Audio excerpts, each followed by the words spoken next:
Je suis maire de la commune de Saint-Pierre-de-Mons depuis 1986, où j'ai succédé à mon père, qui était maire lui aussi depuis 1952. Alors ma commune, elle fait un peu moins de 1000 hectares. Elle est située à l'est de Langon. C'est une commune essentiellement agricole, mais surtout viticole. Je suis également vice-président de la communauté de communes du Sud-Gironde, en charge des solidarités et des gens du voyage. Je suis directeur adjoint de l'association ADAF 33, Association départementale des Amis des gens du voyage. C'est une association qui a pour mission d'intervenir et d'accompagner le public gens du voyage et personnes itinérantes sur toute la Gironde. Alors nous, l'association, l'antenne de Toulaine de l'association est très ancienne, hein, puisqu'elle a été créée dans les années 80, et je crois que depuis le démarrage de l'association, en fait, on connaît ces familles. Ce sont des familles qui étaient itinérantes et puis qui progressivement se sont fixées principalement le long de la Garonne, sur les communes environnantes autour de Langon. Donc à Saint-Pierre-de-Mons, en fait, on travaille avec ce groupe familial qui est composé d'un peu plus de 15 familles depuis une bonne trentaine d'années. Les habitants de la route du Bas, je les connais depuis très longtemps, puisque ils étaient à l'école, sur les mêmes bancs de l'école que moi. Donc ça fait plusieurs décennies maintenant.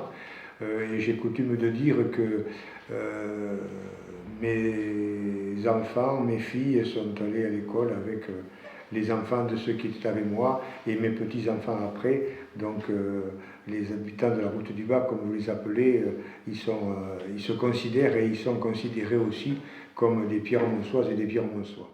Alors leur condition de vie, elles peuvent avoir deux aspects.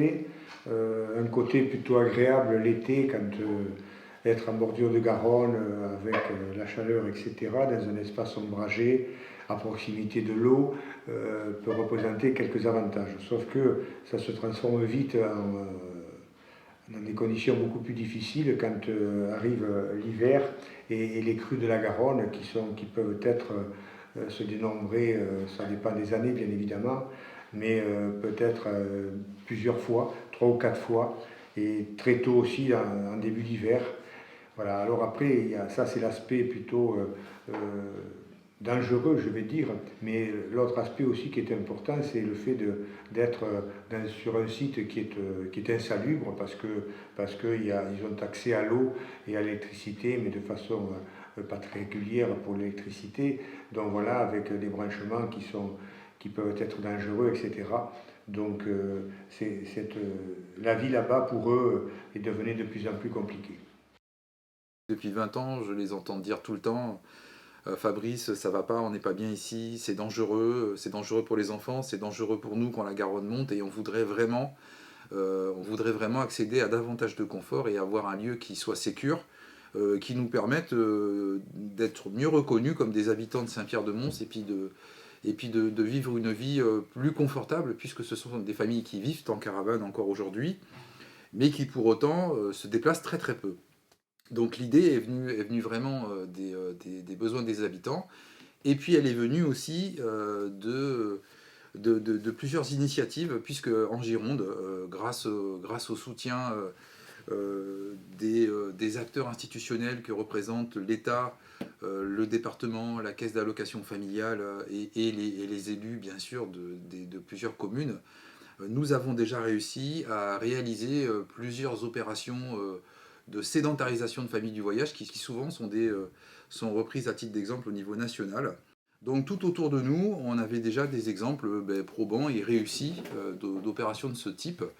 Et j'ai appris dans notre réseau départemental qu'il y avait des projets qu'on appelait RHI, résorption de l'habitat insalubre, donc qui permettait, donc résorption de l'habitat insalubre étant un dispositif d'État national, qui permettait, si on arrivait à résoudre une situation d'insalubrité, de pouvoir accompagner des familles vers du logement avec des moyens dédiés pour accompagner ces familles dans ces réalisations.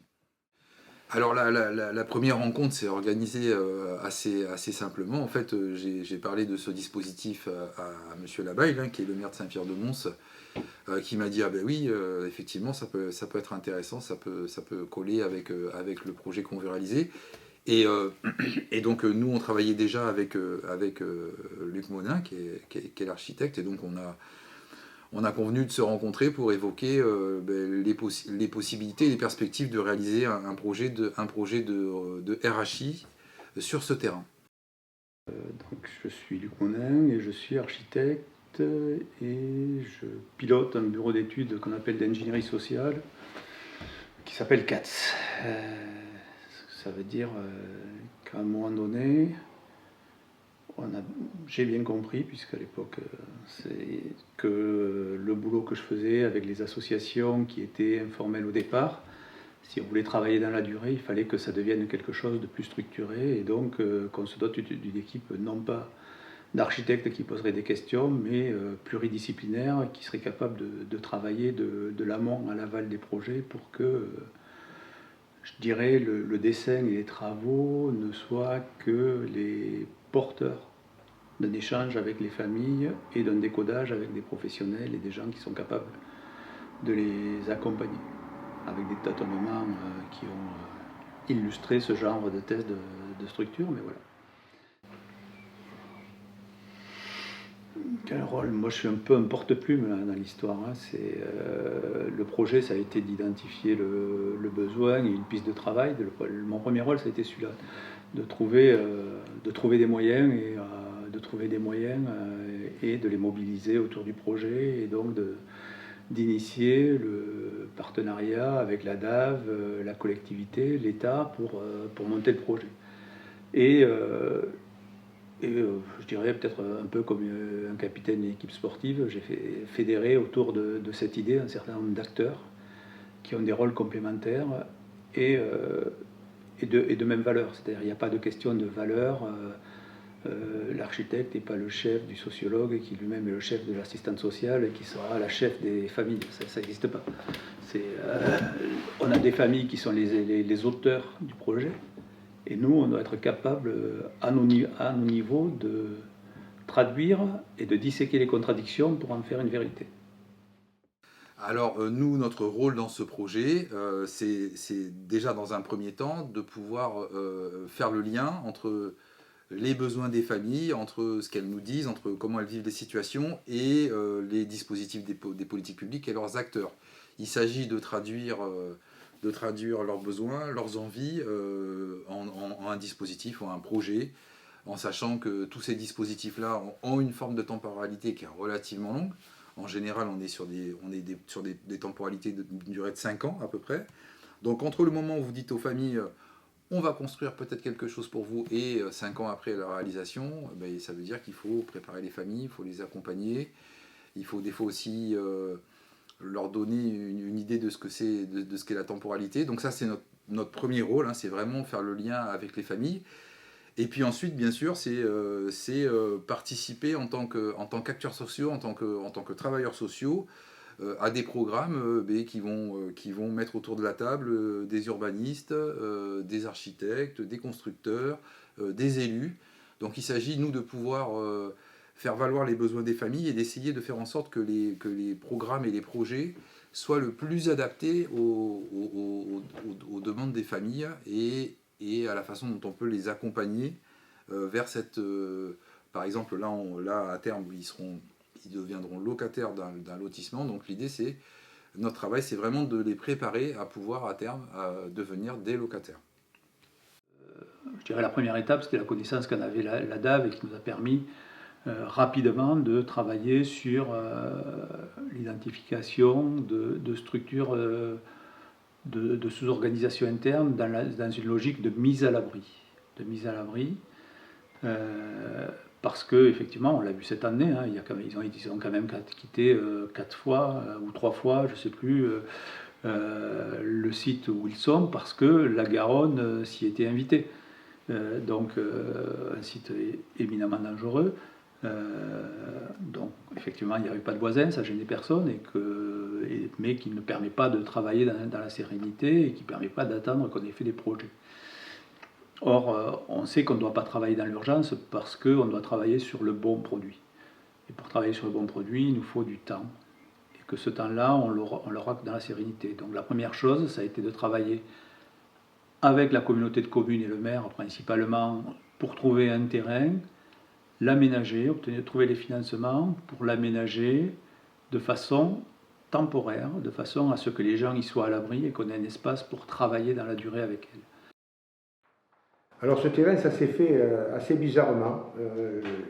Quelquefois, je dis qu'il faut être au bon moment, au bon endroit, avec la bonne personne, et c'est un peu ce qui s'est passé, à savoir qu'un habitant de la commune, propriétaire de ce terrain, m'informe un jour qu'il a l'intention qu'il veut le vendre, et qu'il a trouvé un acquéreur.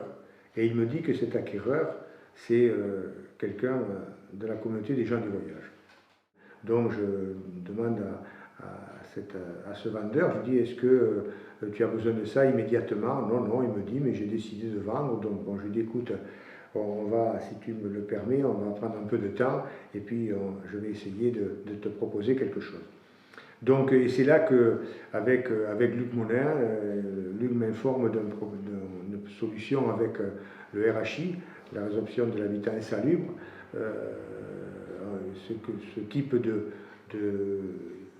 de problème pouvait trouver solution avec ce dispositif. Donc, la communauté de communes a acheté le terrain, puisque le syndicat, à l'époque, n'avait pas la compétence habitat gens du voyage, donc la communauté de communes l'ayant, elle achète le terrain, on se met d'accord avec le vendeur, on met en route le RHI. Il nous a fallu après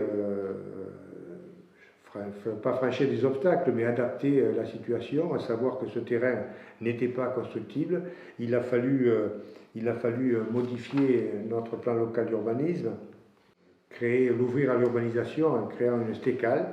Voilà, mais déjà en amont de ça, j'ai dû prendre un arrêté d'insalubrité qui a été accepté par le préfet pour pouvoir déclencher ce RHI.